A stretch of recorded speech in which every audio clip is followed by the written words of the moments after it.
Neues aus Brezelingen. Geschichten aus der Welt des Wahnsinns.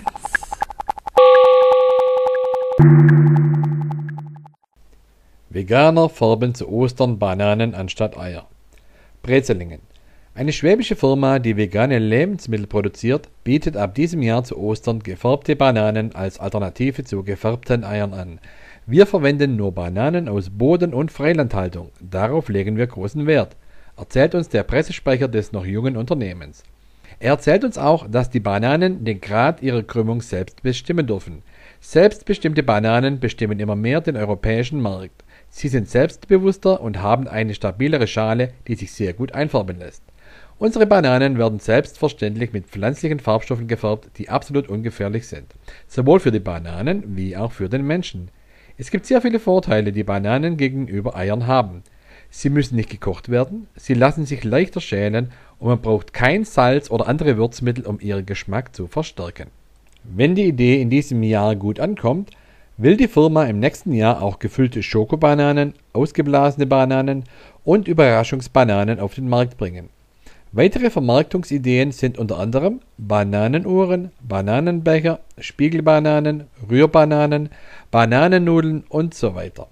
Probleme könnte es im ersten Jahr aber mit dem Vertrieb der Osterbananen geben.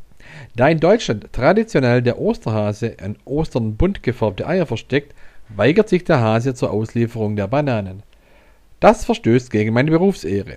Und zudem bekomme ich von Bananen Blähungen, obwohl ich selbst Veganer bin. Ich mag die Dinge einfach nicht. Zudem habe ich inzwischen auch Rückenprobleme und trage schon schwer genug an meinen Eiern, schreibt uns der Osterhase, nachdem wir ihn per E-Mail um eine Stellungnahme gebeten haben. Inzwischen kam das schwäbische Unternehmen auf die Idee, die Auslieferung seiner bunten Bananen einem Affen zu übertragen.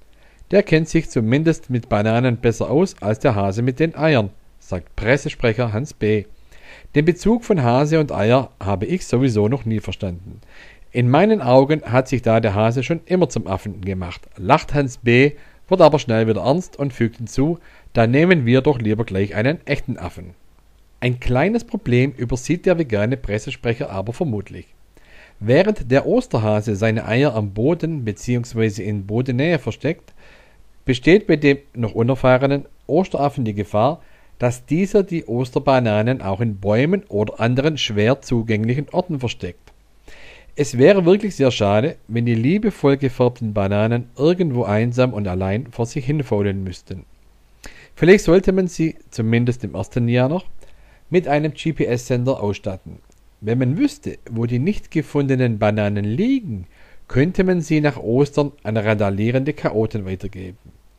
So könnten diese sie wiederum dazu nutzen, um vegane Politiker in Zukunft nicht mehr mit faulen Eiern, sondern mit faulen Bananen zu bewerfen. Somit würden sich auch die veganen Politiker nicht mehr so stark diskriminiert fühlen. Eine Win-Win-Situation für beide Seiten. Wir finden, das wäre doch ein erster Schritt in eine gerechtere Zukunft.